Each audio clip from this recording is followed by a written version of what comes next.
thank you all for giving up the time to come and listen to a half an hour burst of great fundraising.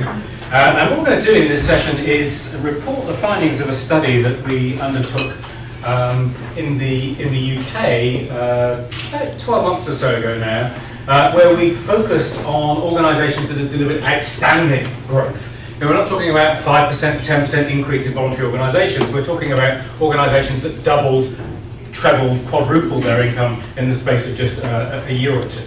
And we thought it would be interesting to look at, so what did they do then to enable them to be able to double, treble and quadruple their voluntary income? And so we looked at the leadership of the fundraising in those organisations. And we focused on 5 pretty diverse, actually, organisations. And although it's a UK study, I'd be willing to bet it's exactly the same kind of issues that you're going to find pretty much in any country that are at the root of this notion of outstanding fundraising. And so we went in and talked to their executive directors, we talked to members of their team, and we talked to members of their team who'd since left the organisation but were part of that success. And so we ended up interviewing quite a large number of people in those organisations to see what they did to achieve that outstanding level of fundraising success. So what I'm going to do is talk about the leaders, and I'm going to talk about what they did, and I'm going to spend a few minutes at the end talking about actually genuinely what made that fundraising distinctive, because it's not immediately intuitive as to what that might be. So let's start with our great leaders. The first thing we found was a real passion for the organisations that they're working in. And they very deliberately selected organisations that they could feel passionately about. In their job shirts, that is the key criteria. It's not about money per se, it's about the ability to make a substantive difference to an organisation, a cause that fundamentally that they would care about. And so they talk about really passionately wanting to make a contribution to the organisation. Now, interestingly, they would talk with equal passion about their pride at being a fundraiser. And I think sometimes, in our world, we're not as proud as we should be about the work that we do as fundraisers. Our fundraisers, our outstanding fundraisers, were besotted with not only the cause, but with fundraising. They love the chase, they like the accumulation of, I like our process, I like the challenge of it. They get fired up with passion about being a practical fundraiser, and without exception, everybody that we spoke to in fundraising leadership, that's kind of how they felt about what they were doing for work. We also found parallels with the commercial sector, where Collins, some years ago, did some work looking at the characteristics of outstanding organisations, business organisations, and what he found was that they tended to be led by level 5 leaders. I'm not going to read all of this stuff, I can give you a copy of this if you like, but fundamentally, we're talking about people here who, when the organisation is successful, it's all about the contribution of their team, right? They had nothing to do with it, right? It's all about the members of the team that created that success. If there's a problem, however, and something doesn't quite work as expected, they're there front and central. Yeah, that was me. I was responsible for that, not the team. So they're people who have an immense level of humility, but it's underpinned with this bit of steel where if something needs to happen, boy, that's going to happen in the organisation. That's what they're going to do as a leader. And they inspire through their confidence to be able to achieve those goals. So they set goals that are pretty inspiring for that organisation. And a lot of these organisations we looked at were organisations before where failure was acceptable. And not only acceptable, but oftentimes was expected. So that the fundraising goals set, and everybody knew really from the outset that they were never going to achieve those fundraising objectives. These folks came in and they're picking things which are genuinely going to stretch the organisation, and they believe that that is what they're going to do. What else do they do? Well, they make people accountable not only for their own actions within the team, but they also give that kind of collective accountability. So they're expecting that their senior team members will have, as part of their appraisal process, some sense of that team's overall performance. It's not just about the individual, it's about that group and building that cohesiveness. The other thing they do is they think about what are the appropriate long-term metrics. We're too hung up in this sector on our response rate or our average gift size or the return on investment we got this year. They're thinking about, well, what are the metrics we need to be focused on then to deliver that medium-term or that long-term value for the organisation? And what do we have to do to get our board to understand that actually those are the metrics they need to be focused on too.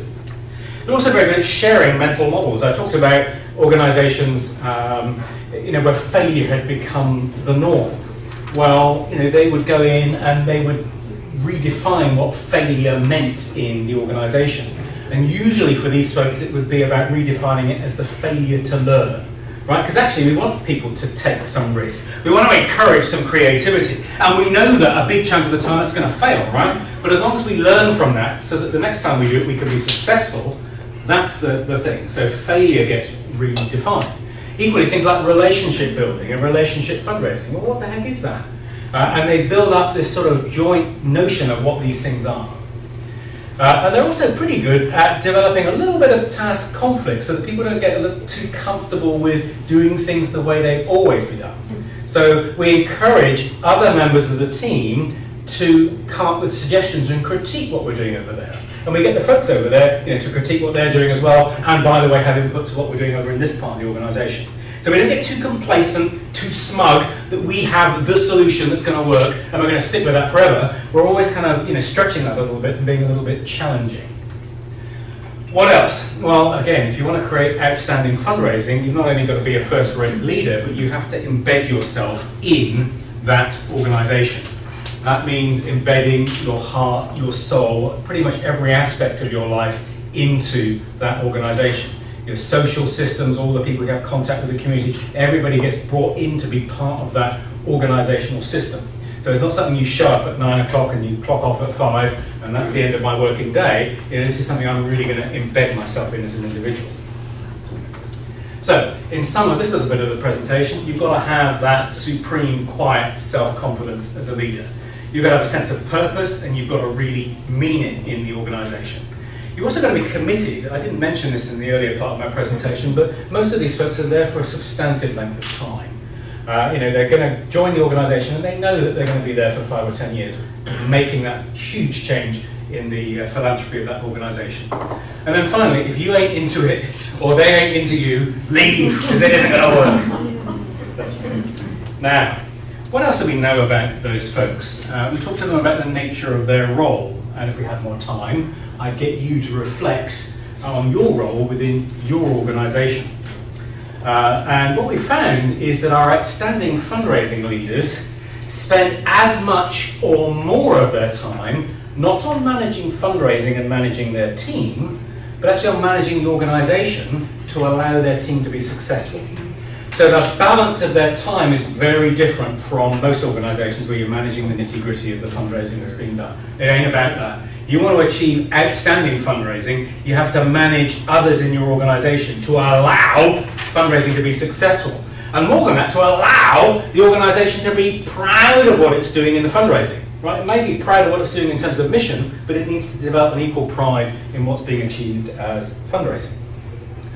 What else? Well, we know a little bit about how people think about their organisational goals. And again, if we have more time, I'd be teasing you by asking you how you think about the time horizons that are associated with your goals. And I'll ask you to draw a little diagram of how you kind of depict how that works in your organisation. What goals you have and how you see those fitting over different time horizons. Well, in most organisations, what you tend to see is that people think about it in that sense. All right, so we've got to do this, and then we're going to do that. Or, if they're taking a longer-term perspective, well, we're going to do this, we're going to do that, and we're going to do something else. Our outstanding fundraising leaders don't think about it in that way. They think about it in that way. So when they're taking decisions about what needs to be done in the here and now, they're doing it with half an eye on the medium term and half an eye on the longer term as well. So they're always thinking about the implications of what's going on in the short term for the longer term health of that organisation. Now that's not to say that there aren't events that come up and you have to suspend thinking about dealing with that to deal with a short-term crisis. But the normal way that they'd be thinking about what they're doing is in that kind of systemic way, not, oh, we've got to do this and then we've got to do that. So that's a little bit about my fundraising leaders. That's the third part of it. So what do they actually do in organisations? What do they manage? And see, I thought when I began this study that this was going to be the thrust of it, right? I thought you go in and you kind of see how they spend their time, and that's the key to success. Well, partly, but not substantively. So let's just talk about this, what do they do thing. And really, we've kind of characterised that as three areas where they put a disproportionate level of attention. They put a lot of time and effort into developing their team. They spend a lot of time developing the learning culture of the organisation. And oftentimes they have spent a lot of time getting the structures right in the organisation. And one of those things tends to be things like appraisal systems. Does that actually support what we're trying to do with our fundraising team and the sorts of investments that we're trying to make? Starting point there is the team. And a lot of our outstanding fundraising leaders talk with great pride around the team. And if you ask them what they're best at, usually they'll say, actually, I'm very good at surrounding myself with people who are better than me.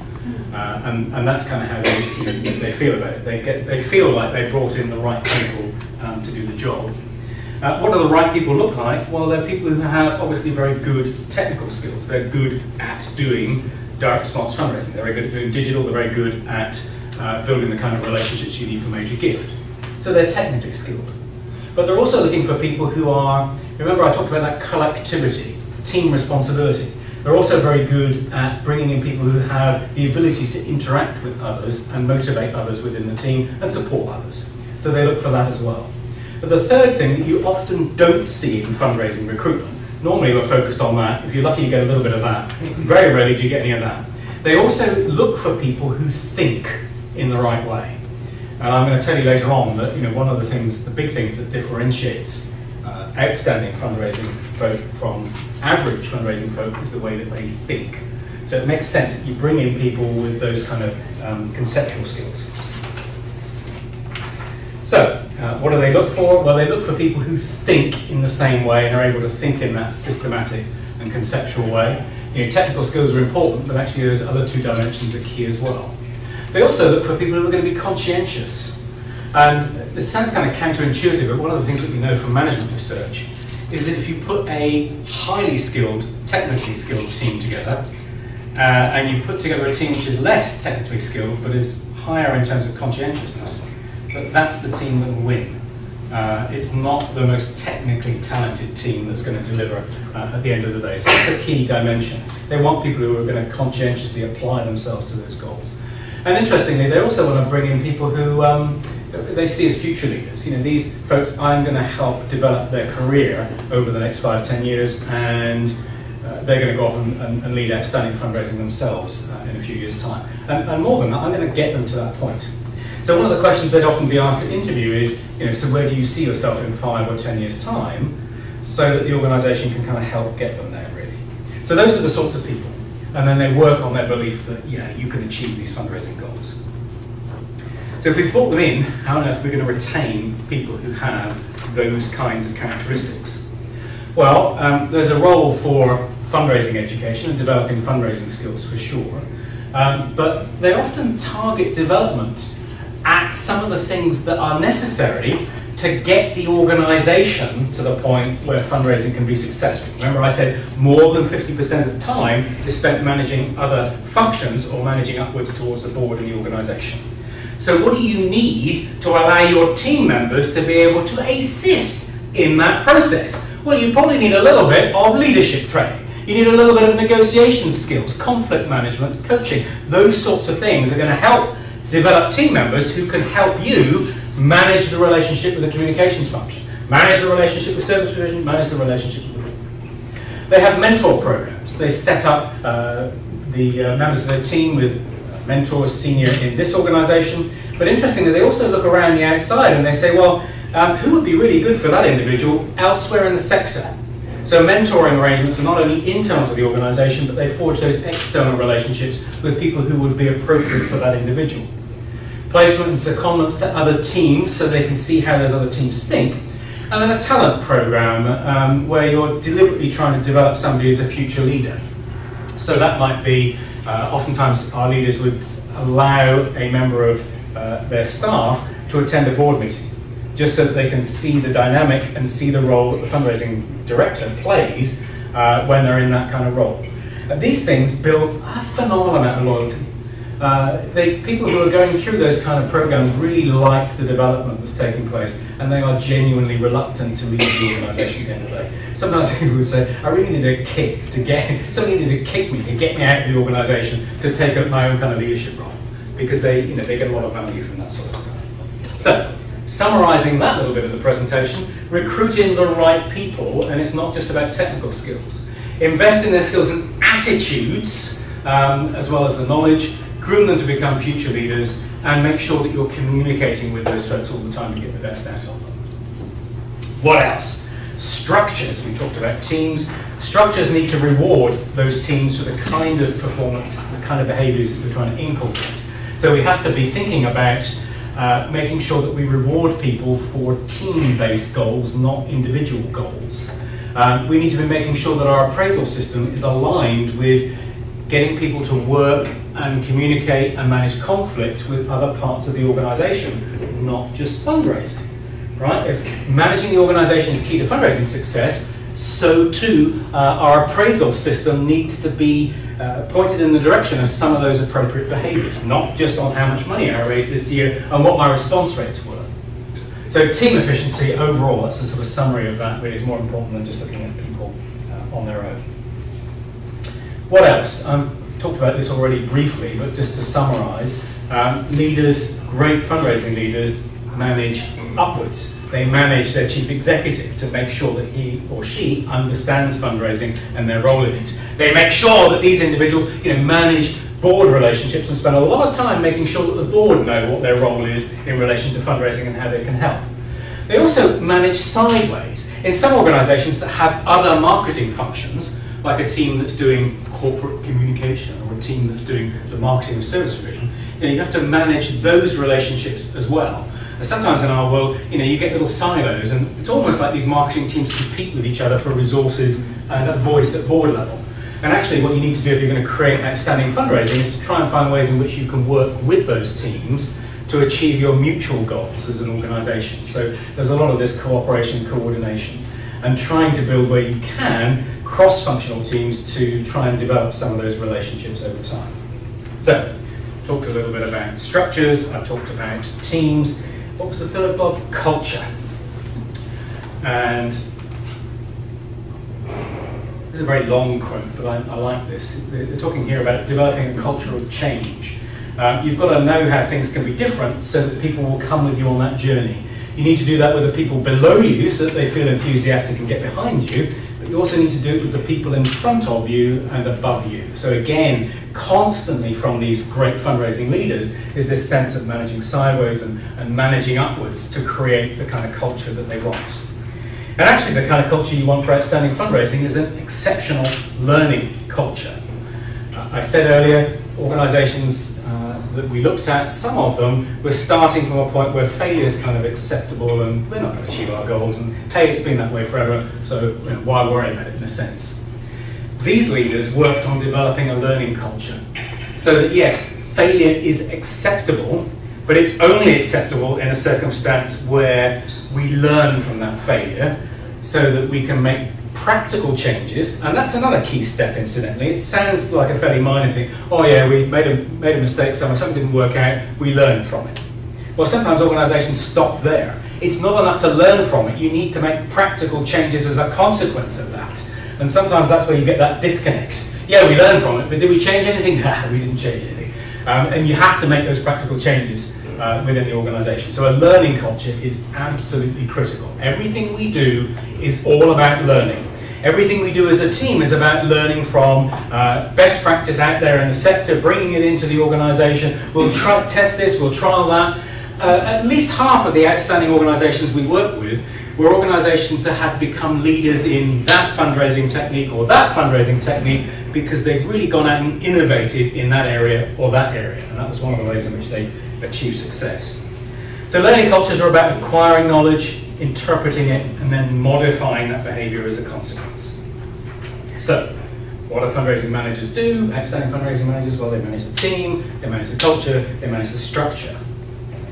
The key difference, though, between an average performing fundraising leadership and an exceptional one is not so much what they do as how you think. So it's really about the way in which people think about their problems. And all our fundraising leaders, although they wouldn't use that word themselves, were systems thinkers. I'll explain a little bit about what I mean there. There are lots of different types of systems out there, right? There are natural systems, that's biological organisms like you and me, where different parts of our body work together so that we function as human beings.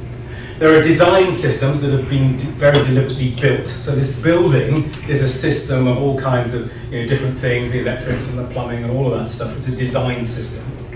There are also abstract systems, so mathematical equations are systems. And then there are these things at the end here, human activity systems, like teams and like organizations. And all of our outstanding fundraising leaders thought about the problems that had to be solved, not in terms of the actions that had to be taken, but in terms of the systems in the organization that needed to be influenced. Right? And that's a key difference between an exceptional fundraising leader and kind of an average one. It's the way they think. Now, what do we mean by systems thinking? Well, we're talking here about people who begin to solve problems by looking at the broad context. As they got in their organization and just focus on the information they've got inside the organization, they look at that problem in its kind of broader context. And they look at the whole of that sort of fundraising environment that might conceivably be relevant to helping them solve that fundraising problem. They don't look inside the organization for a solution, they look outside to see what other people are doing or what other opportunities there might be. And so once they've defined what that broad context is in which they're going to look for a solution, they're then got to think about, well, how do we prioritize in that? Well, what's relevant to helping us solve that fundraising problem? And this is where creativity plays a key role. Our outstanding fundraising leaders are very good at thinking about unusual sources, unconventional solutions to problems, lifting material from unconventional domains. Maybe we could take a piece of learning over there from that sector that's nothing to do with fundraising or philanthropy and apply it to help us solve a fundraising problem. They also think in a way that continuously reflects. So as they begin to learn a bit more about the broad context and the choices they might make, maybe they begin to redefine the problem. Maybe it's not that problem we've got to solve, maybe actually it's this problem we've got to solve. And that's how we're going to deliver outstanding fundraising. And as they begin to go through this thinking process, they're continually reflecting on what the problem looks like, what the broad context should be, and the choices that they're making. They're iterating through that process. And if you really want to be outstanding in fundraising, not only are you doing it as a fundraising leader, you kick it up to the next level where you develop each member of your team to be able to do that level of systems thinking. So it's not just you as a leader, actually it's every team member who's thinking in that way. And that's where you begin to see, as it says on this slide, really quite an exponential improvement in learning and problem solving. Why does that happen? Well, because in a team, people don't start from the same broad context, right? We've all come from different backgrounds, different organizations, maybe we come from different ethnic communities, maybe we've had different educational experience. We all come from very different broad contexts. And so, where you start fishing for the solutions to problems is going to be a little bit different. Equally, the way you take critical decisions about what's relevant in that broad context will be very different. So what's different about these teams is that they recognize that that's the place, and that's actually what's happening. So they don't only say what they think when they're asked at a meeting, but you have to encourage them to develop, to explain why they got to that point. So what broad context were they using, and what criterion did they use to decide which variables were relevant? So you're sharing much more than the idea, you're sharing part of your thinking process there as well.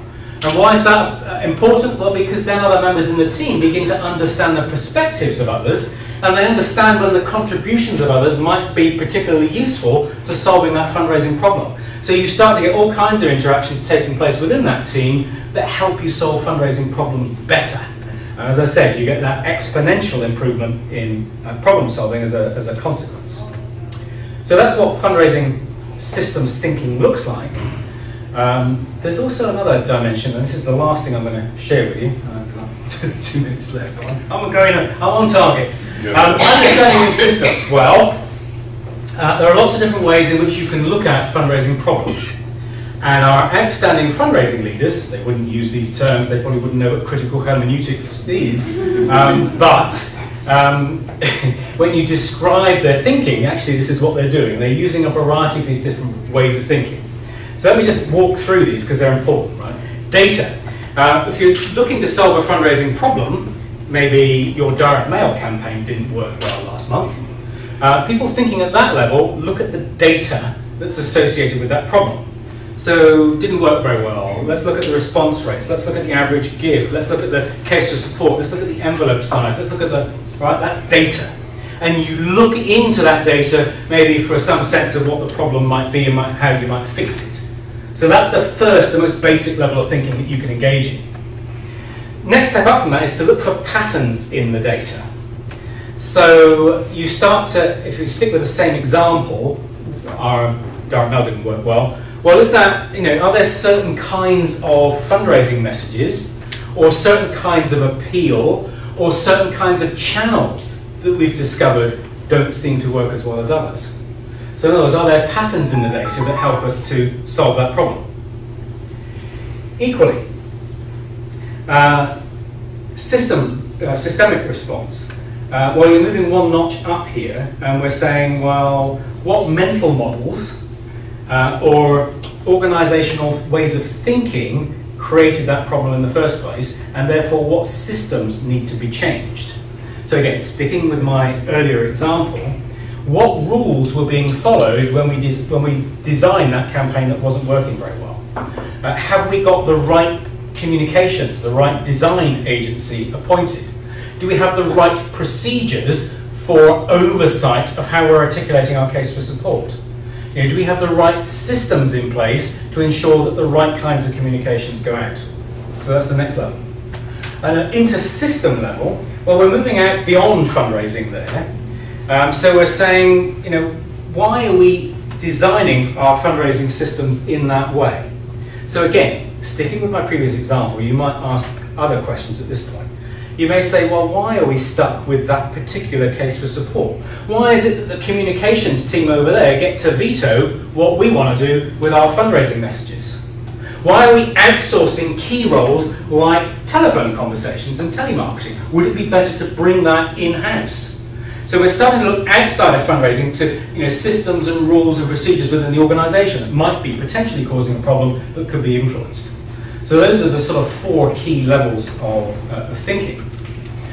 Critical hermeneutics is kind of off at a tangent, really, because it recognises that every one of us in this room could see a piece of data. We could say, our response rate to a piece of direct mail that we've sent out is 0.7%. You might think that's a very good pattern of performance. You might think it's terrible. You might think it's kind of, well, it's mediocre. Right? But it's still the same pattern of performance. But how you interpret that pattern of performance probably is a function of your past experience. It's maybe a function of where you are in the organisation, your role in the organisation, the team you're a part of. So critical hermeneutics recognises that a piece of data on its own doesn't mean anything. It only means something when somebody interprets it. So this last level of thinking is being able to see what that piece of data looks like from that team's perspective, what that piece of data looks like from that CEO's perspective, what that piece of data looks like from the board's perspective. What those patterns, how those patterns might be interpreted by that team member over there, by that board, by that CEO. Does that make sense? Yeah. And what we found with our outstanding fundraising leaders is that they are very good at being able to iterate through these different steps and identify the right pattern of thinking that is appropriate to solving that particular problem. I'm not suggesting for every issue you encounter as a fundraiser you need to do all of those, but what they're very good at identifying is where you need to stop in here and what is the most appropriate way of thinking to solve that fundraising problem. So, 2 more slides. To be a great fundraising leader, you need to be consciously aware that whatever understanding you come up with, it's only ever going to be a partial representation of that reality, because other parts of the organisation are going to see it differently. And you have to get inside their head if you're going to influence them and manage them. You have to understand where they're thinking and where they're coming from. You've got to be constantly engaged in different levels of thinking to understand that reality, and be prepared to broaden your thinking to other levels in that framework when it's appropriate to do so. And you've also got to be encouraging other members of your team to be engaged in a similar level of thinking so they can help you out with innovative solutions. So that's really what I want to say about this notion of the way that fundraisers think. Critical difference between outstanding fundraising and average fundraising. And finally, we'll finish with this. So, through all of the stuff that I've said today, what does it take to be a truly great fundraiser? We were talking about somebody who commits personally to a cause. It's not a day job. This is a passion, and maybe a life's passion for somebody. You're talking about somebody who thinks well and thinks into the long term. We're talking about somebody that sets an outstanding culture of learning, not only within their fundraising team, but within the organisation, so that the organisation understands what fundraising is about as well. They focus on making their people and their teams awesome, right? So we think about the skills that we need to give our team members so they can play a role in managing upwards and managing sideways within the organisation. We want to make sure too that they know not only what to think about fundraising, but they know how to think about fundraising and think about those broader kind of conceptual skills that they need as an individual. You manage upwards, and perhaps above all else really, at the end of the day, what you're going to do as an exceptional fundraiser is to develop a real pride on the part of the organisation in that organisation's fundraising function. And one of the things I think we are not very good at in the here and now is feeling a real pride to be a fundraiser and to be a successful fundraiser on part of an organisation that we care about. So at the end of the day, we can all go and give ourselves a great cheer for being part of this fundraising profession. Thank you.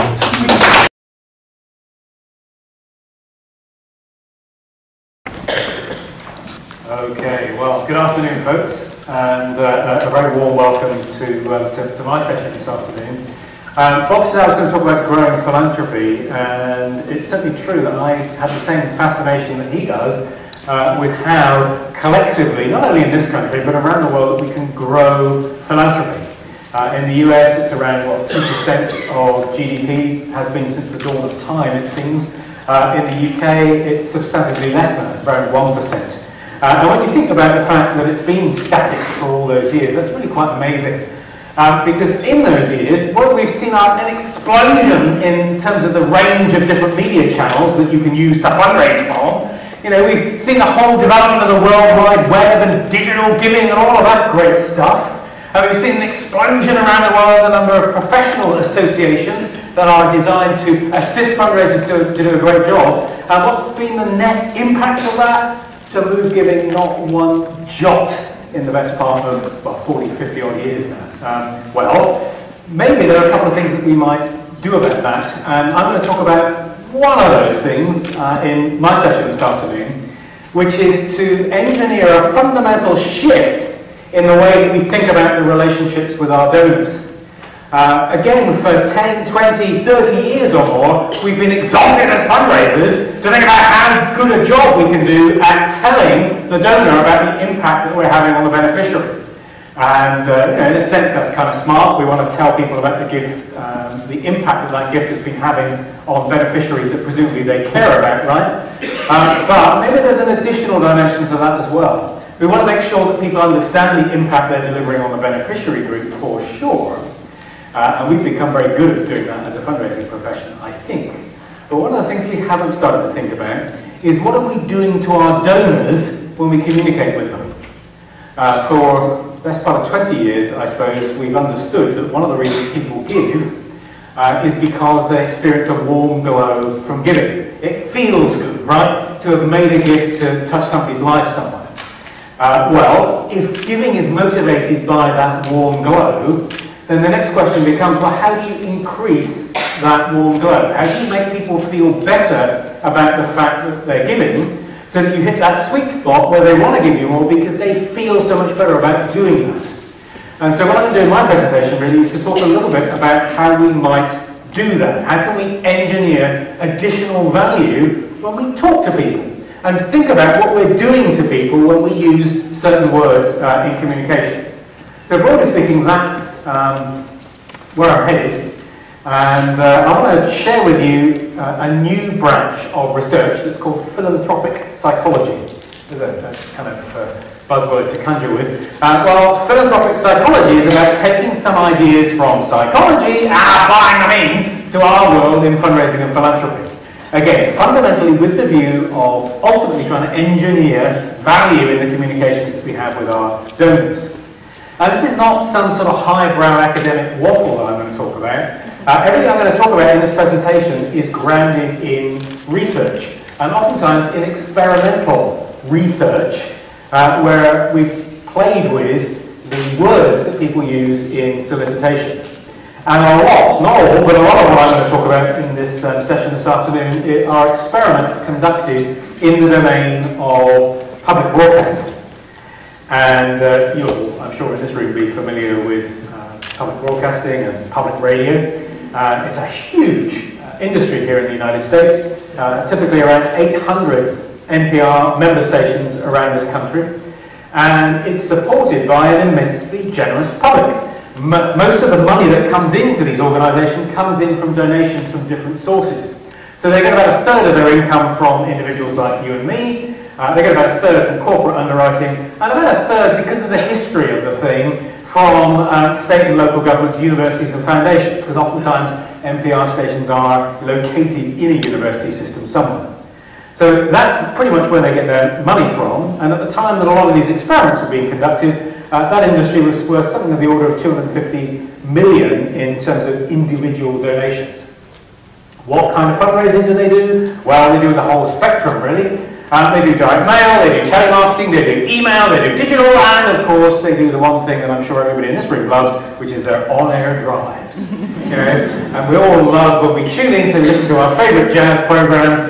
And this hour, our total is $5,000, call out and make your pledge. And so it goes on. And you're almost motivated to make it happen just so that they can start playing the music again and we can get this thing over and out of the way, right? So they have, all the regular kind of forms of fundraising, but they also have this thing called fund drives. And I'm going to talk to you about experiments that were conducted in that domain. And I'm going to talk to you about a lot of different kind of forms of identity, and I'm going to talk to you about a lot of forms of, the ways in which other people influence our decisions. And I'm going to kind of build to how we use that information to add value for fundraisers in our solicitations.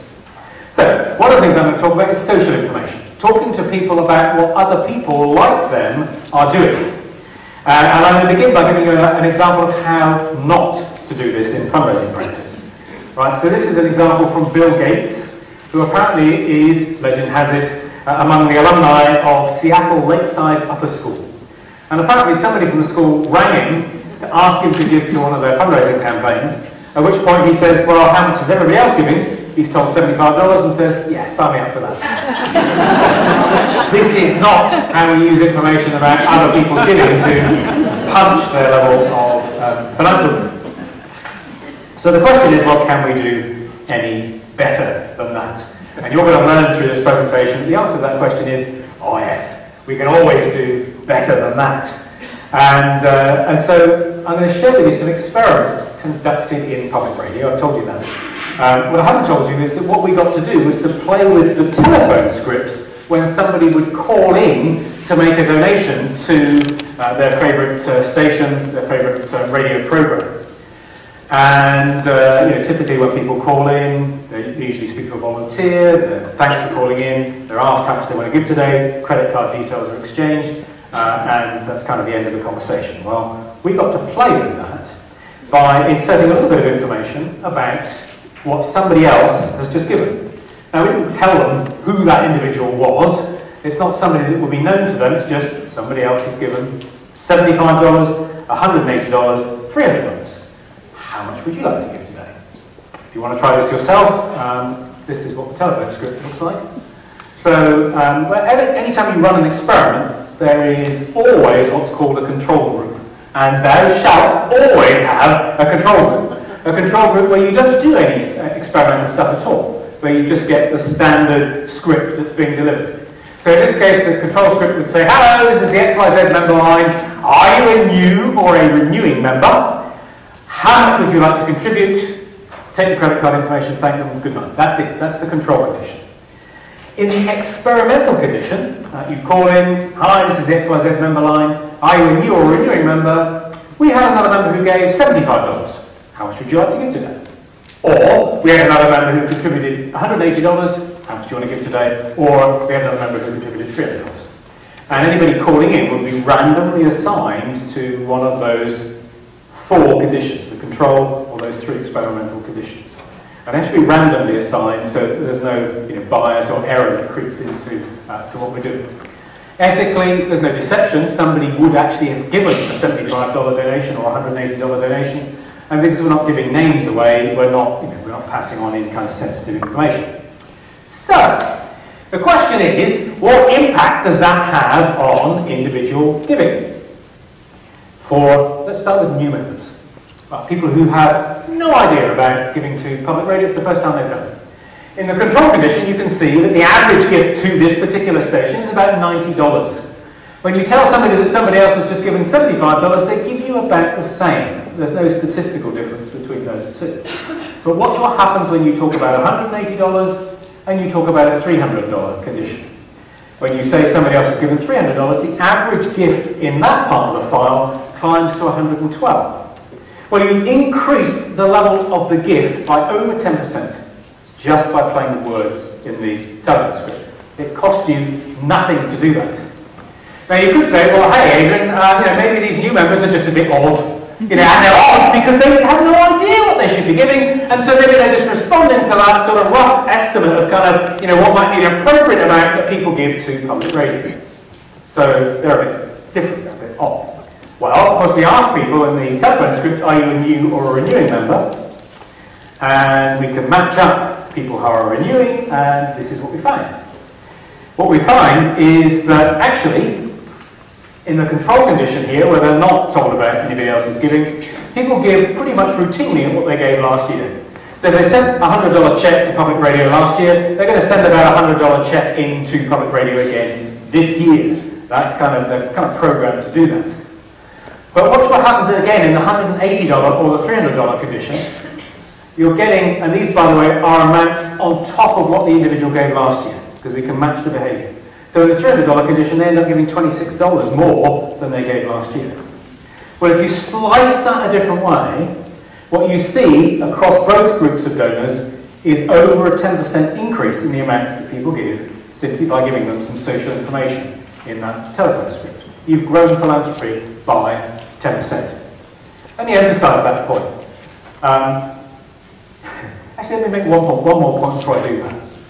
Some of you might be sat there thinking, well, you've increased philanthropy by 10% this year, that's great, well done.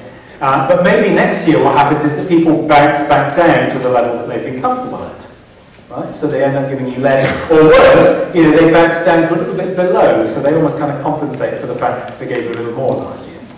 Well, actually what we find when we look at that data is that that's not true. 1 year later, we find that people are giving you anything up to 30 to 45% higher gifts next year than what people in the control group are doing. So that's great. What does that tell us? Does that mean that people are sat there thinking, oh yeah, they gave me some social information last year, and I gave them a gift of an extra $20, so this year maybe I'll cut you up and give them $40 to reward them for using that social information? No. I don't know about you guys, but I can't remember what I said on the phone 5 minutes ago, let alone like last week or last year. Well, that's not what's happening here. What's happening here is that because you gave $20 or $30 more last year, the station's development program is kicking in, and they're going back to try and renew you again at a slightly higher level above that again. So what this tells me is that when you use social information, actually it can substantively kick up the performance of your development program, because people don't drop back down. They give at one level, and then you are able to increase that successfully the following year. So if you get the development side of your equation right, there's no reason why you can't sustain that increase in giving. So that's a whopping increase in giving for my simple change in that telephone script. A 250 million industry in terms of individual gifts to public broadcasting. Well, I've shown you a way, very simply, you can increase by 10% the level of income that comes into public broadcasting stations. That's an additional $25 million. Was there a cost to it? Well, there was a cost for setting up the experiments. Not that one experiment, but lots of experiments that we were doing. But even that isn't a bad return on investment. Too often times in our world, we are petrified at trying anything new. Or worse, we think, well, we won't do it, we'll just rely on the agency to come up with something. That's kind of what we do because we are kind of risk averse. And if you want to make a difference to philanthropy and you want to grow it, you have to engage in a little bit of testing to try out something new. And test it properly so that you know that that's what led to the increase. And that's a theme I'm going to kind of repeat several times through this presentation, is getting the testing side of that equation right. Now, one of the things that distinguishes philanthropic psychology from the kind of testing that we would hopefully do on a day-to-day basis is that when a philanthropic psychologist gets the sniff of an effect somewhere, the question always is, can we do any better than that? And can we do it in other media and grow giving in other ways? So they're always kind of trying to follow up on that to see if we can improve that in some way. So I've shown you a way of increasing the amounts that people give by 10% in a telephone script. Well, the next logical question then is to say, well, does it work too in direct mail? Might it work in email or other media that fundraisers are using? Well, we have the answer to that because we've tested it. And we know that it works in things like direct mail too. As an example, another member, Mary, contributed $300. Would you join this member and make your pledge today? So that's how you kind of operationalize it in the direct mail context. And what you're going to see around about that sort of same 10% increase. So it's not bound to telephone scripts.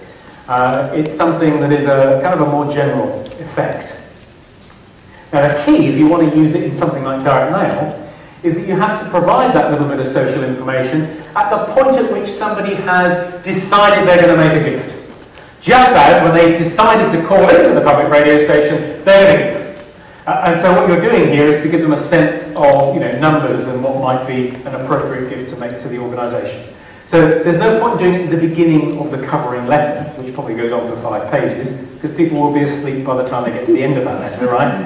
You have to do it in the response mechanism. Just before they're filling out the amount of that gift, signing the check and sending it in. It's the same in email, it's the same in telephone. Now, some of you might be sat there thinking, well, that's really nice. You've shown us a way in which you can increase giving by over 10%. And I've noticed, because I've been following your presentation, that those graphs have there's this nice steep climb. And so, should we maybe, can we maybe punch in a bit more? Maybe we should tell people about somebody else who's given $500 or $1,000 or $50,000, and maybe it's going to keep rising. Well, of course, intuitively you think, nah, there's going to be a ceiling somewhere, right? Well, of course, we've tested that over the years, and we know that there is actually going to be a ceiling there. And so here's an experiment. In the average gift to this station in the control condition, where they're not given any social information, is around about $121 on average. You talk about a donor who has given $600, and that punches up to $173 average donation. That is a whopping increase in average gift size. Huge. Go beyond the $600 condition, and the numbers begin to fall. So if you talk about a gift of $1,000, then your average gift size is going to decline in that instance down to about $140. It's interesting. Well, why is that? Well, the reason that happens is because you tell me about another donor who gave $600, yeah, that could be somebody like me. I can understand how somebody like me could reach in their pocket and send a check in for $600. Yeah? You tell me about a donor who's sent in a check for $1,000, and that's not somebody like me. That's a wealthy person.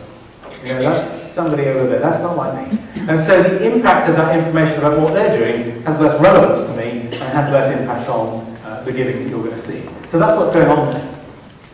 So you have to pick that midpoint there on that graph with some care. You have to know what that number is going to be.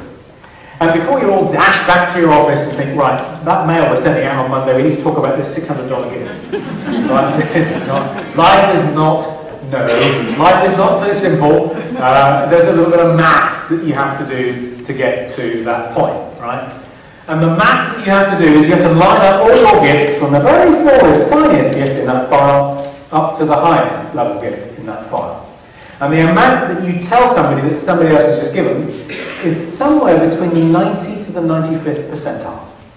And that's the number that you pick to tell somebody that somebody else has just given. That's the way that you optimize it.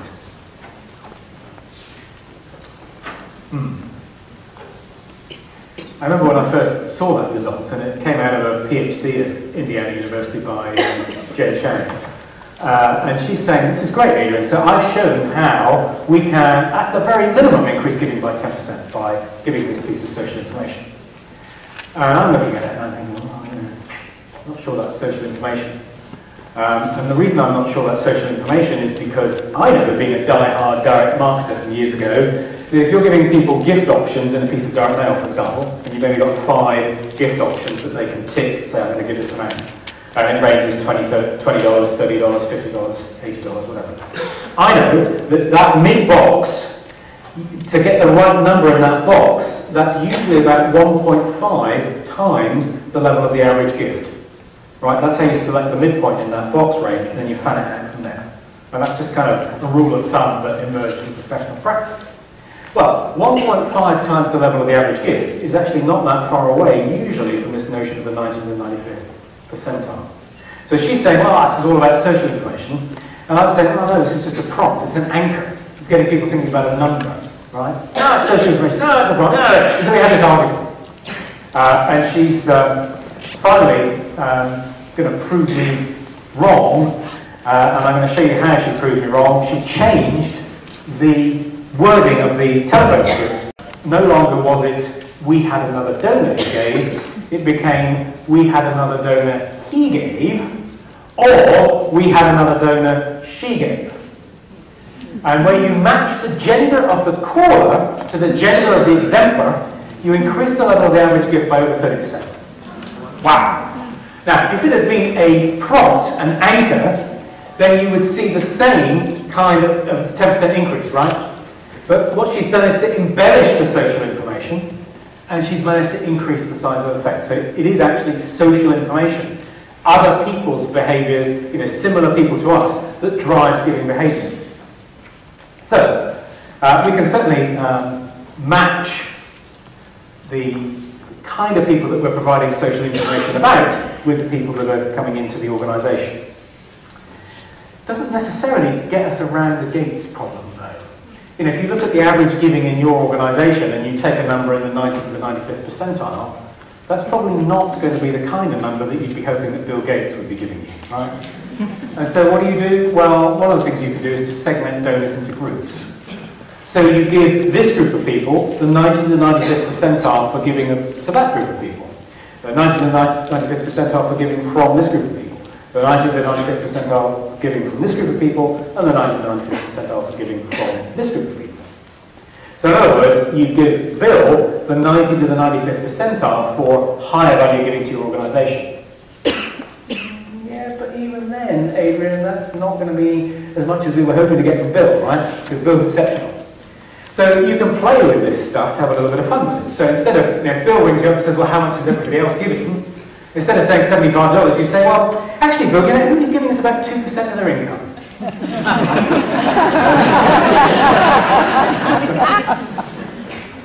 Okay. So, matching the gender of the caller with the gender of the exemplar, we know that kicks up giving dramatic 30% increase. That's huge, and we're just talking about words and solicitations, right? So, the next question is, well, can we do any better than that? And you already know now, the answer to that is, yeah, we can do better than that, because this is philanthropic psychology, right? So there's going to be a way of doing better than that. Well, to do better than that, we have to move away from that field scenario, where we're playing with telephone scripts, to come into the lab. Psychologists have labs where there are usually students who are paid a decent amount, usually about $15 an hour, to sit down and fill out lots of questionnaires from professors. They don't know which professor that questionnaire came from. They usually have no idea what that questionnaire is about, really, but they're paid a decent sum of money to sit down and contribute to the experimental output of their faculty. That's how it works. And so to see if there are other scenarios that might kick up the impact of that social information, that's what we did. And we set up an opportunity where the students who are filling out these questionnaires could donate back into the department a percentage of that fee to fund other experimental work in the future. And we gave them some social information about what other people were doing. What did we find? Well, we found that Here's a lovely phrase to conjure with. Gender identity esteem matters. What does that mean?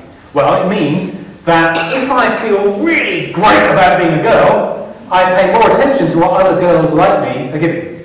It increases the impact of that social information. If I feel really great about being a guy, then I pay more attention to what other guys like me are giving, and I pay more attention to that social information, and it kicks up the size of that effect.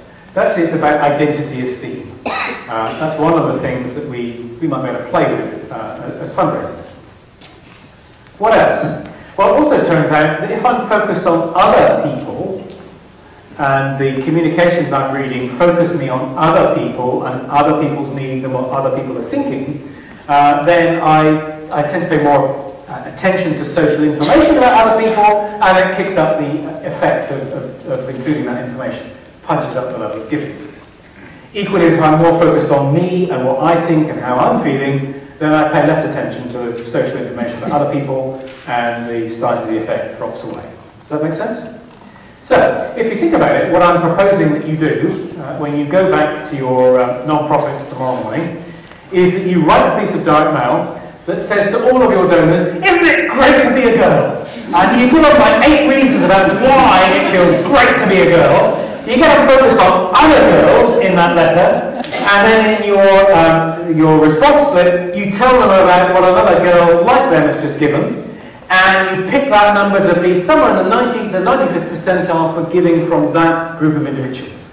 Does that make sense?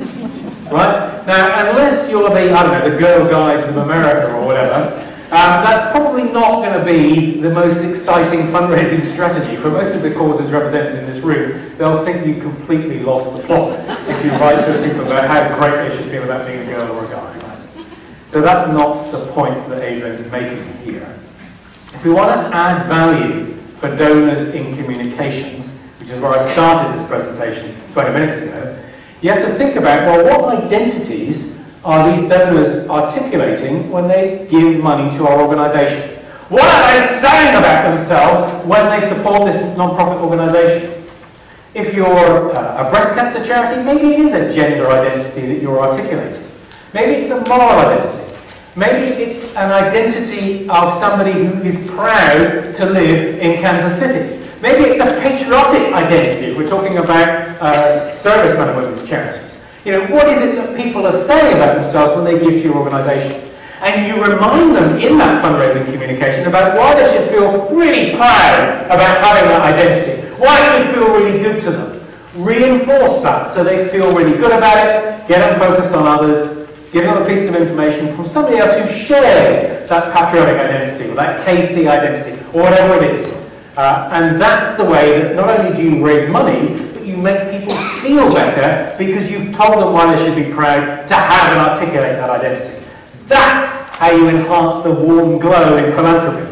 And that effect size I've shown you ain't small. It's a whopping increase if you get that right.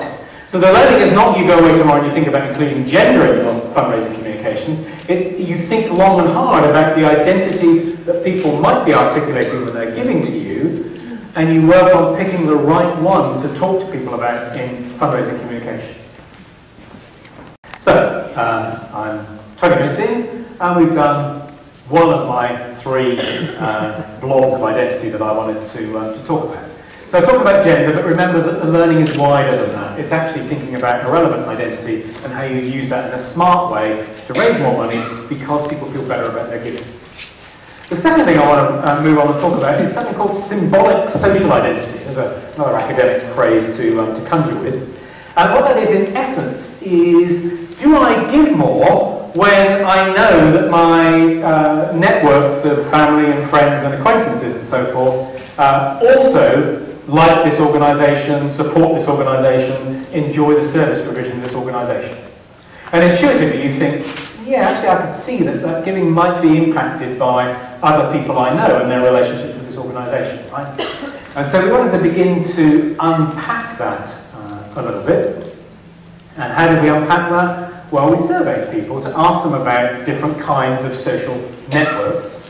And we matched those surveys with the recorded giving behaviour on the database of the partner organisations that we're working with. So we talk to them about their listening habits, we talk to them about their social networks, we gather demographic information, and we match that with their recorded giving history on the database.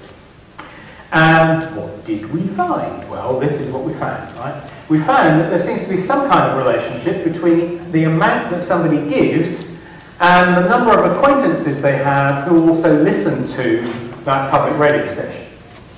But the problem you can see here is that although it looks like there's an effect, it's not a linear effect. And so it's not easy to think about, well, how might we use that then in fundraising? And actually, if we use it for some groups, we may even end up depressing the level of the giving, which is not something we want to do if we can help it. So can we maybe improve on that? Maybe the way to improve on it is to think about unpacking some of the stuff that's in here. What do we mean by the number of acquaintances, for example? What is that? Is that like close family and friends, or is that co-workers, people we met at a conference? Who is that? So the first thing maybe we might do in a bid to nail the effect here is to be a bit more precise about what we mean. So we could tease that apart. People we vaguely know, members of our immediate sort of network of family and friends, perhaps.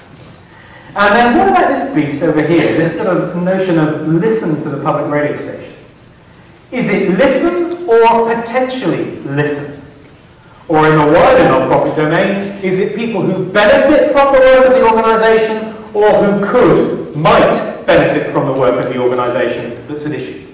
So we may be able to tidy that up a little bit too, and be a little bit smarter about the way in which we construct our telephone scripts. Well, that's what we did, but first we nailed the first question, this notion of acquaintances.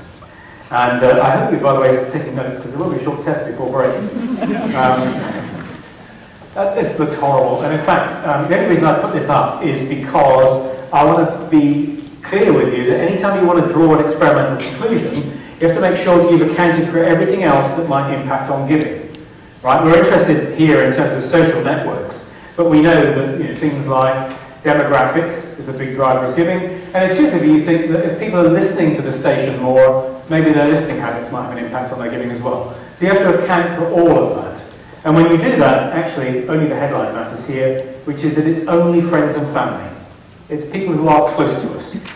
And the size of that family and friends network that's really an issue in terms of driving giving behaviour. It ain't wider connections that we might have. So, how can we use this information? Well, we can go back to another telephone test.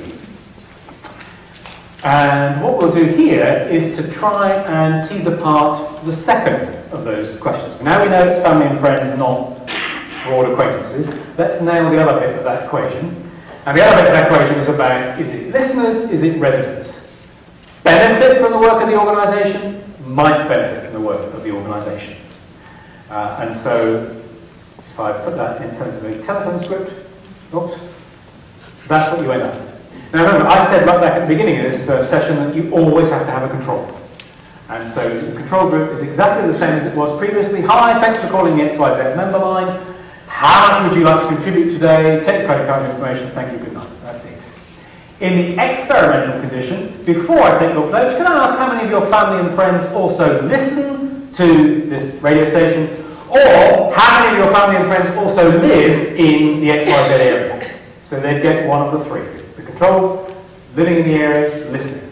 How much would you like to contribute today? Thank you, good night. What did we find? This is what we found. Now the average gift to this station is $140. It's the black line that you can see on this graph. Right, $140.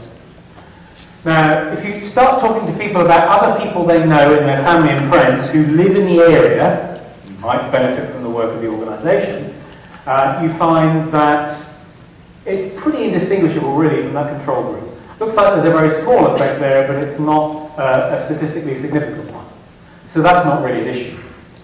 Look at the red line though. The red line in this graph is the number of family and friends who also listen to that public radio station. And you can see it's the difference between a $120 gift and a $180 gift at the other side of that equation. Huge difference in giving based on the numbers of people that you know in your family and friends network. The problem in using this in fundraising terms, though, is that, and clients in my experience aren't usually too happy when you do this, is that for a big chunk of the population who only have less than 30 family and friends who also listen, you can very successfully decrease the level of the gift that they're giving to the organisation. Right? Because you remind them, oh, yeah, that's right, I don't know many other people. I'll give them $80 instead of $100. This is not good from a client perspective, particularly not if you want to be asked back again to repeat business next year. And so that still, interesting though it may be, is not something which we can yet use for fundraising purposes because there are some, let's say, issues with that. So the question then is, well, as always, can we do any better than that then? And what's the answer to that going to be? Yeah, we can do better than that. Let's try this. Another telephone script.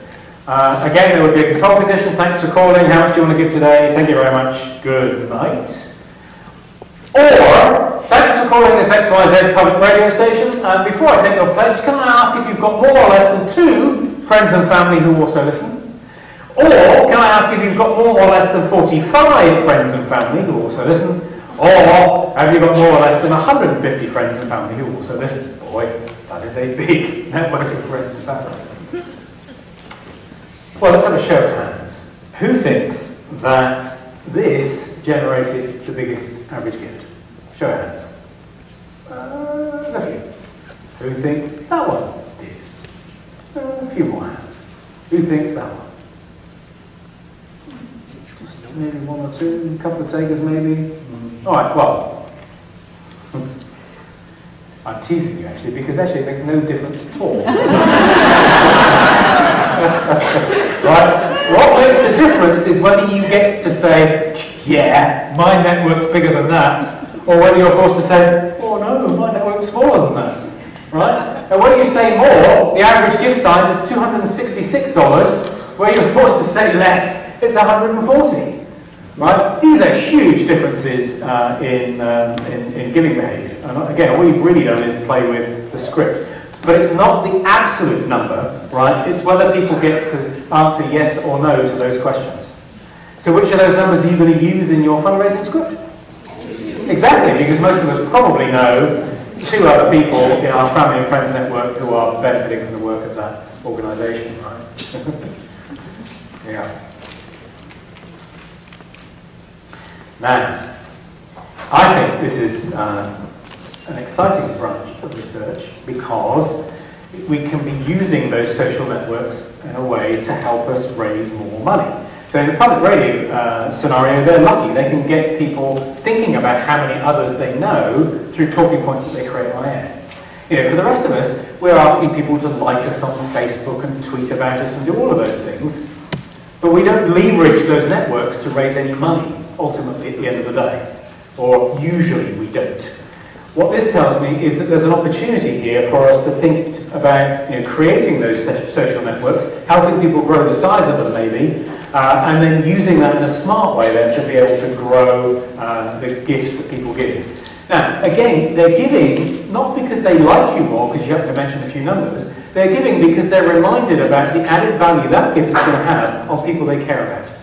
So what happens is, of course, they feel better. You've enhanced the warm glow because you've reminded them about the wider impact that that gift's going to have on their friends and their loved ones. So this, again, is another sweet spot in fundraising communication in making people feel good, and surprise, surprise, they give you more because they feel good. So, I've talked about gender, and I've talked about this sort of notion of social identity. Let me talk a little bit about a third class of identity which really cuts to the nature of philanthropy. It's a real key identity when it comes to giving. And it's something called moral identity. Now, one of the things we know from research is that donors believe and feel that giving is a moral act. And one of the reasons they give is because they're articulating that moral identity, that moral aspect of who they are. And they feel really good because they've been able to express that moral part of who they are. So the issue for me then is, well, can we make them feel a little bit better about that? And maybe they might give us a little bit more of their income as a consequence of that. Well, moral identity is a little bit different from the others that we talked about. Moral identity is different because it turns out we don't have one moral identity, we have two. Right? We have our ideally how moral would you like to be today, and our how moral actually do you feel today. Right? And I have my hands in this very place for a reason. Right? There's a gap between those two usually. So, you have to ask people about the actual and you have to ask them about the ideal. How then do we capture and measure moral identity? Well, if I were to tell you that Bob Hartsook is a moral person, what words would you use to describe Bob? Well, typically in our society here in the States, the words that you would use, if I asked you that question, you'd say, well, Bob must be caring. Bob must be compassionate, he's fair, he's generous, he's helpful, he's hardworking, honest and kind. Those are the moral words. So if you want to measure moral identity, you'd have to say to people, well, how caring actually do you feel today? And I've used a 9-point scale here. And how caring ideally would you like to be? And again, you measure that on a 9-point scale. And that's how you capture this notion of moral identity.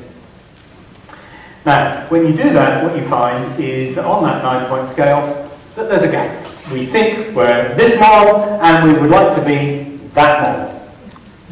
And that's, now I'm looking at that thinking, well, there's an opportunity, right? Because I'm all about enhancing warm glow, right? I want people to feel good. How am I going to do that? Well, I want to find some way of compressing that gap, right? So they feel better about themselves.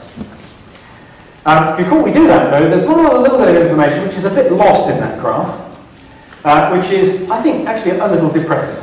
Certainly from a female perspective, because it turns out that women have a bigger gap than men. And this isn't something that just comes through our research. This is consistent across work done in a number of different fields of psychology.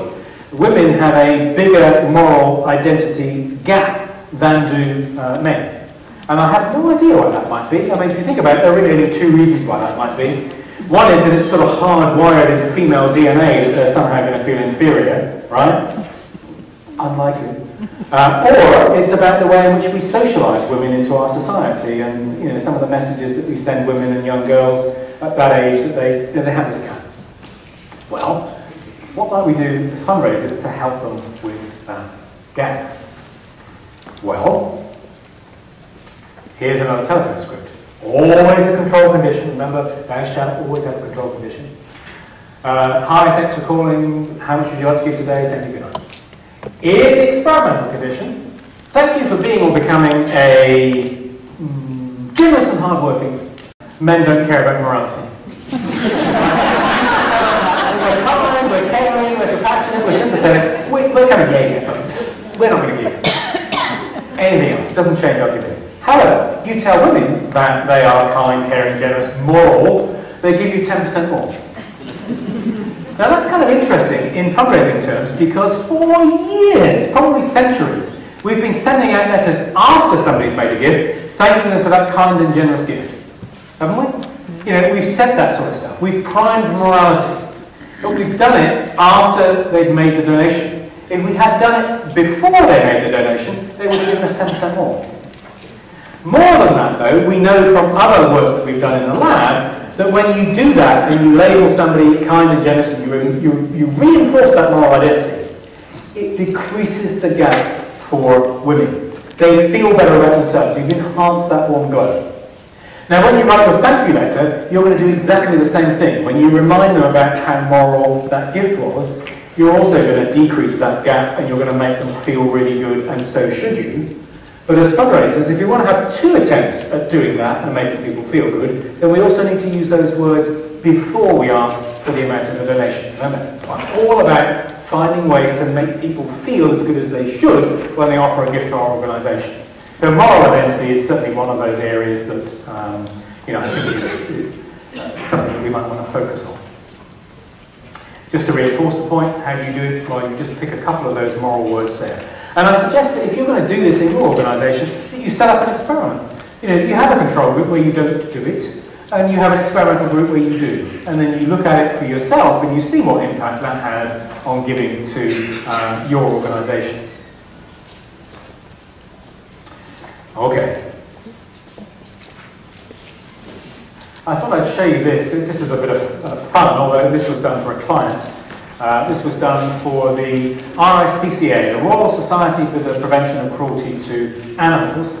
And we're using moral identity here in a slightly different way. And if you look very closely at this, you can see the moral words. Do you see them?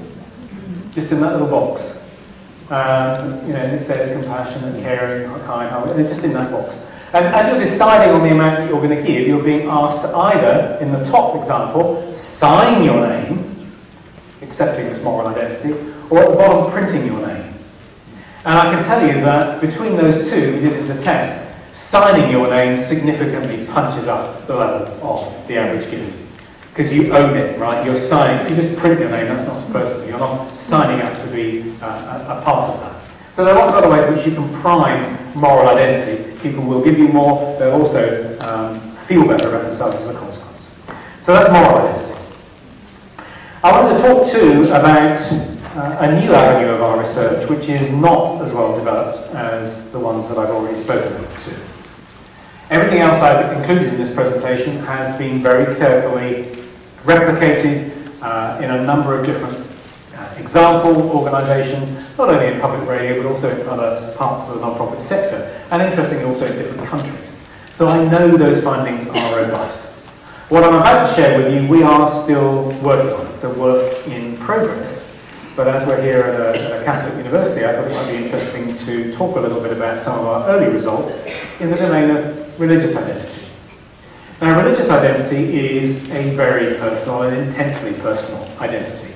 And it's a little unusual from some of the others that we've seen in that giving is, in most of the world's great traditions, giving is an expression of faith, but it is also a route to faith.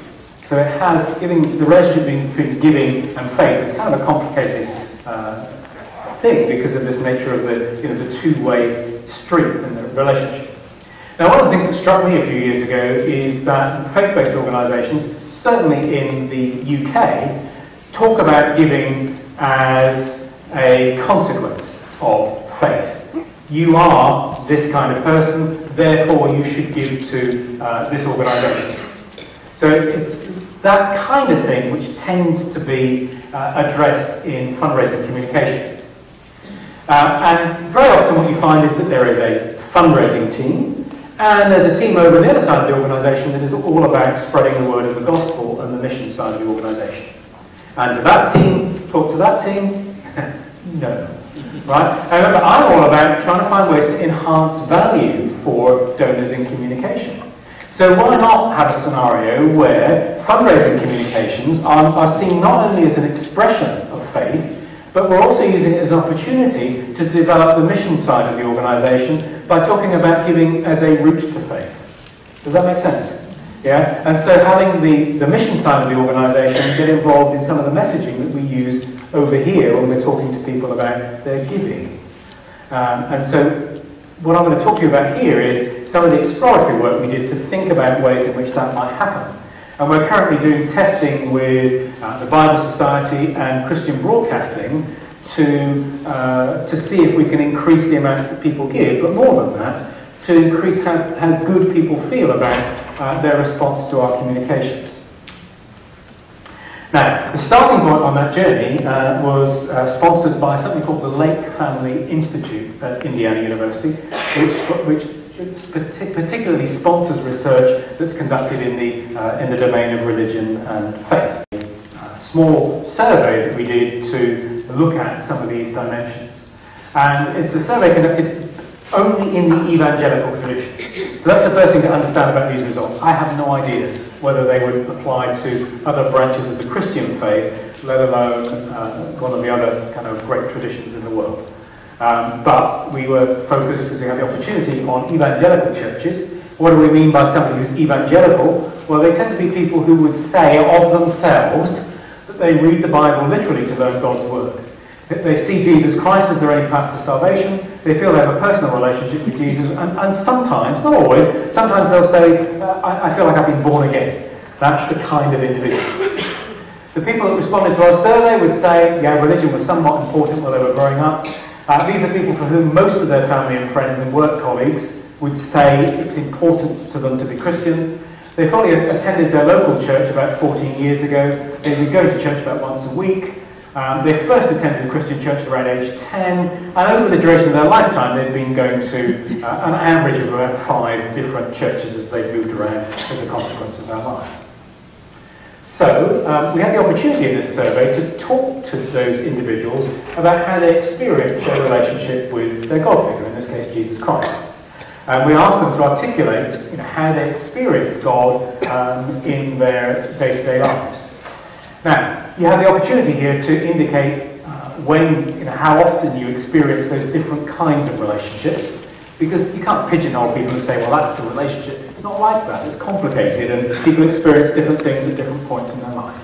And so you're measuring the extent to which they feel those different kinds of relationship. King and subject, master servant, leader follower, teacher student, God man, role model learner, friends lovers, mentor mentee, family. Christ is my brother. And what we found was that there seemed to be 2 kinds of relationship there that people tend to experience. Remember, I don't want to categorize people, you're that kind of person, you're that kind of person, because there's a little bit of everything going on, right? But broadly speaking, we found that there are 2 types of relationship. There's a kind of a vertical relationship, or what we call a horizontal relationship. The vertical relationship is God's up there, I'm down here. And so you'd see much more contrasts used in the words that people would use to describe the relationship that they feel. Master, servant, king, subject. He's up there, he's distinct from I'm down here. That's how I feel the relationship. Those in a horizontal relationship feel that he's stood right alongside them, he's here. So he's they'd say a friend, a brother. Sometimes women would use the word lover in that sense. It's a different kind of relationship. The vertical relationship is, in the evangelical tradition at least, more common than the horizontal relationship. Now, that's interesting, I suppose, because it's interesting to know that there seem to be those 2 broad categories that people feel comfortable with. But we found that there are some interesting differences also about the way in which they talk about the relationship, how it feels for them. Those in a horizontal relationship, God's alongside me, he's here, he's a friend, they'll talk about temperature in the relationship, so they feel warmth in that relationship. That's not to say that the folks in the vertical relationship feel a cold relationship. No, I'm not saying that. They would tend to say that they don't use temperature at all. Those words don't come up in the conversation. But folks in the horizontal relationship, they talk about that genuine warmth that they feel in that relationship. So there's a difference there. We also found that horizontal people much more comfortable using their own words in prayer. So if you're an international development organisation and you want, as many do, faith-based development organisations, you want to have people pray for that community over there, then with horizontal folks, you're better off telling them the story of the people that live in that community and asking them to pray for them. And they'll use their own words and they feel good about that, right? Those folks in a vertical relationship are much more comfortable with being given a piece of scripture or a prayer that's been produced by a pastor, have been given that extra little bit of, if you like, guidance, and they get more value from that and being introduced to that piece of scripture. That's what they feel good about.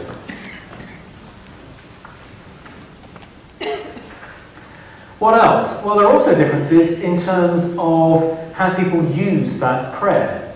And individuals in a horizontal relationship don't read the Bible or pray any more than individuals in the vertical relationship, but they do rely on them more when they're taking decisions. So people use prayer in different ways when they're taking decisions, including decisions about their giving.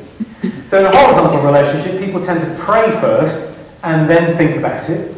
In the vertical relationship, people think about it first, and when they've done that initial little bit of thinking, then they'll think about praying for guidance about that decision. How long do you spend doing that? Well, horizontal people spend a lot more time in prayer when they're trying to wrestle with decisions than do people in that vertical relationship. So people use it a little differently.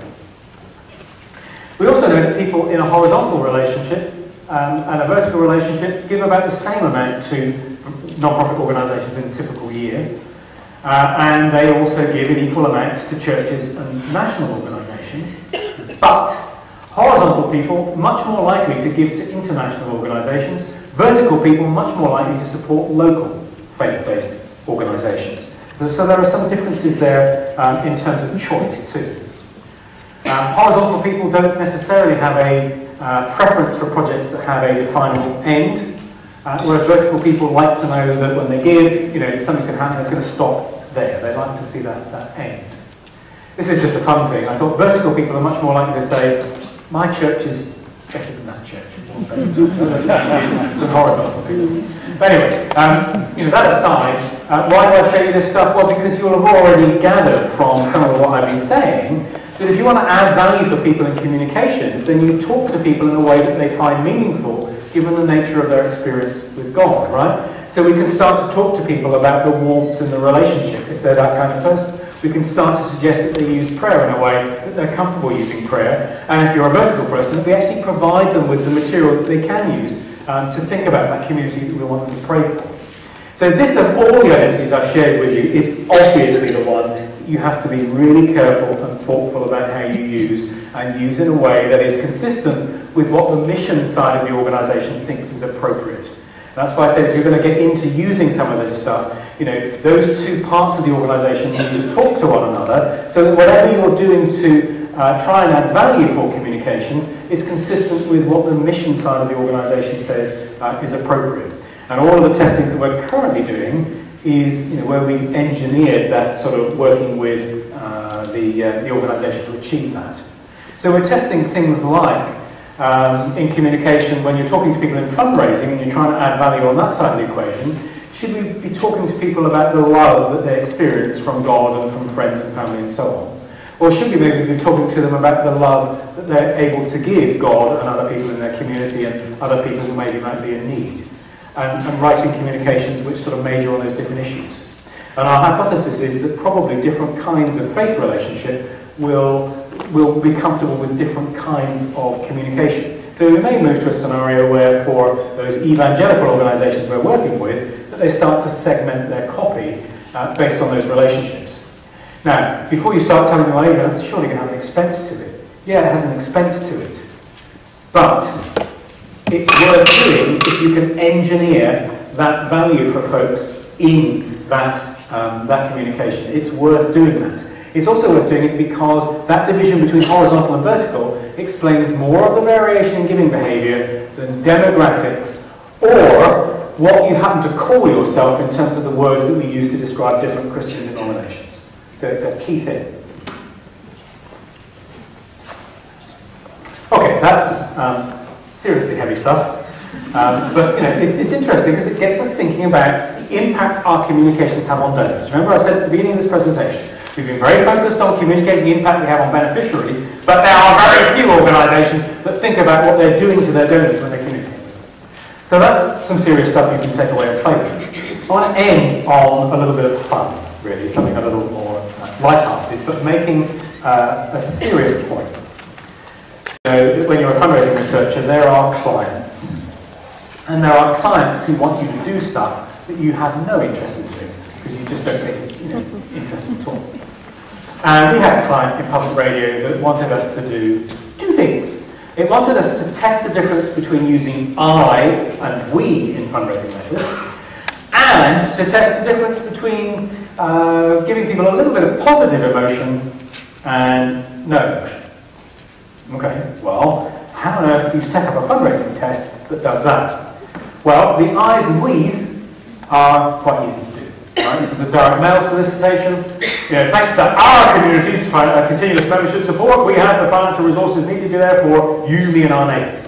Or, thanks to your continuous annual membership support, this radio station has the appropriate resources to be there for you each and every day. So it's easy to do that. You can set up that juxtaposition of those two different ways of approaching it. It's easy. How, though, do you develop a little piece of positive emotion in one letter and no emotion in the other one? What might you do? Well, if we had a bit more time, I'd tease you with that question, right? Because you probably think, well, maybe we could show a picture of a nice, happy, smiley child in this communication and no picture in that one. Well, yeah, you might, except that what gave you the uplift over here is the fact you had a picture, not the fact that it was a happy, smiley picture. Does that make sense? Equally, people like looking at pictures of children, so the additional attention maybe would generate a higher response. So that's not good. Well, what else can we do? Maybe we could write a nice, happy case study of how we've helped this group of people in that letter, and that won't appear in the other letter. Well, we might do, except that this letter then is longer than that one.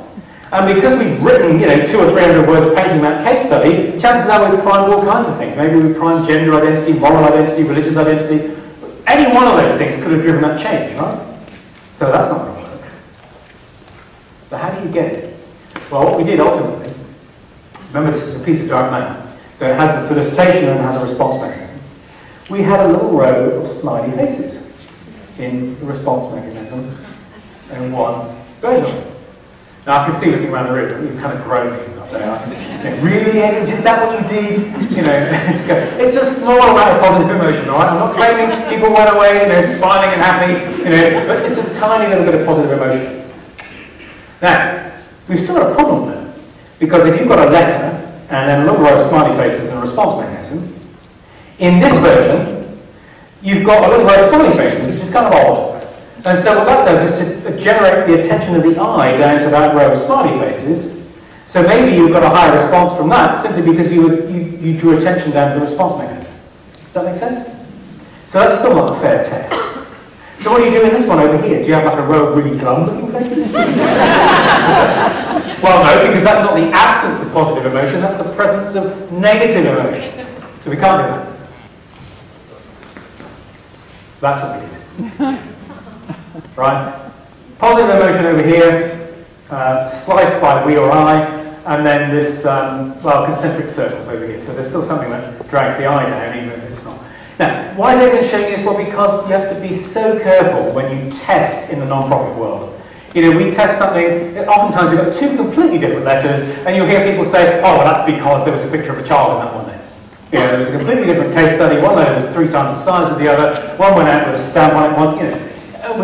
We just reach these ridiculous conclusions. If you want to do any of the testing I've talked about today, and I think you should, then you have to make sure that you set up those tests properly and change only the thing that you want to change to test out that identity that you were trying to test there. So this is what went out. What did we find? Well, this is what we found, right? Now, the headline from this is, do you remember a few seconds ago that I told you that men do not care about morality? Right? We just don't care about morality. It's not going to impact on our giving at all.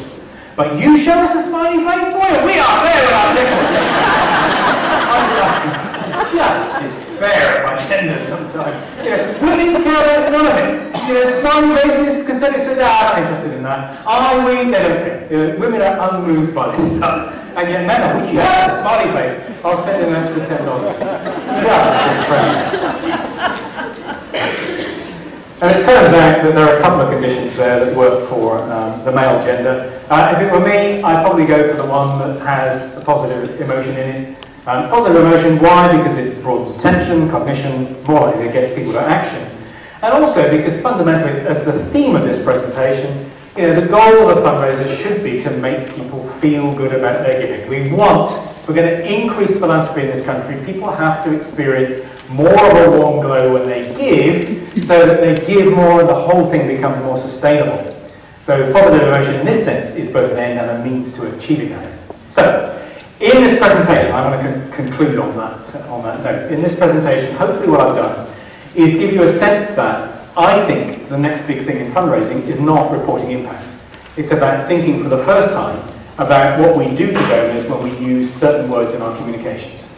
And identifying words that we can place in our communications when we're talking to people that genuinely add value for the relationship.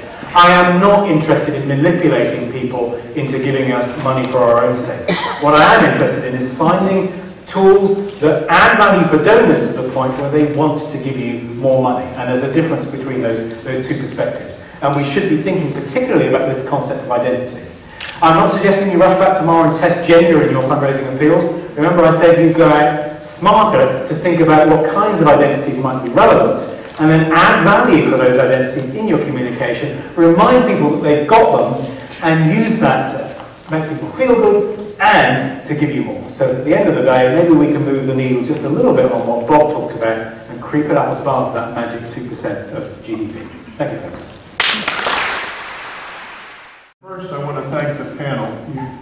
tremendous, inspiring, but also giving us a lot of food for thought. And you did a great job, Matt, of really engaging them and really helping to bring out the best for us. And so thank you. I'm also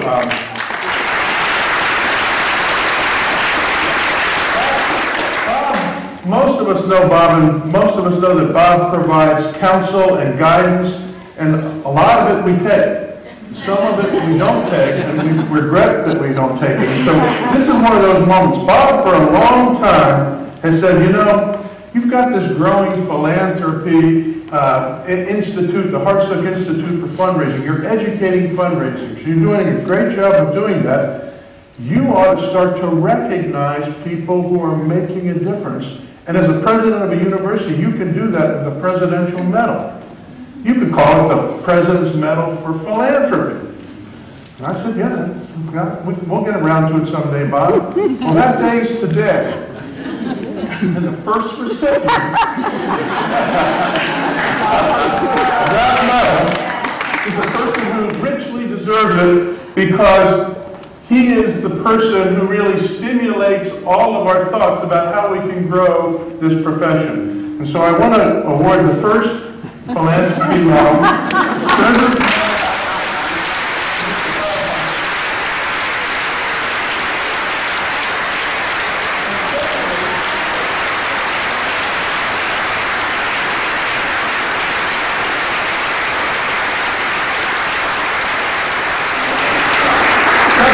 I wanted to say how grateful we are for Adrian to come in and speak to us.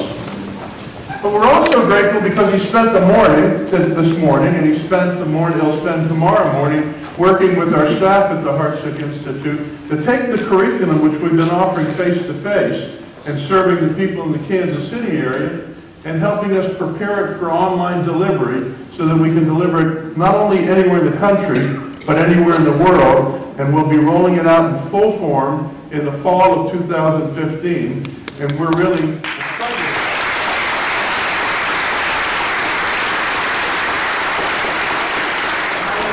Today that it's great to live in Kansas City. It's great to live in a place where people are generous. It's great to live in a place where people are giving of their time and talent and do it in a passionate way, as we've heard from all of you. And we've heard that great organizations have passionate people. And we know that you as leaders of your organization are passionate about what you do. We hope you take away from today a few ideas that you can apply passionately and effectively to grow the fundraising in your organization so that we can change lives and make a difference in this community. Thank you all for being here.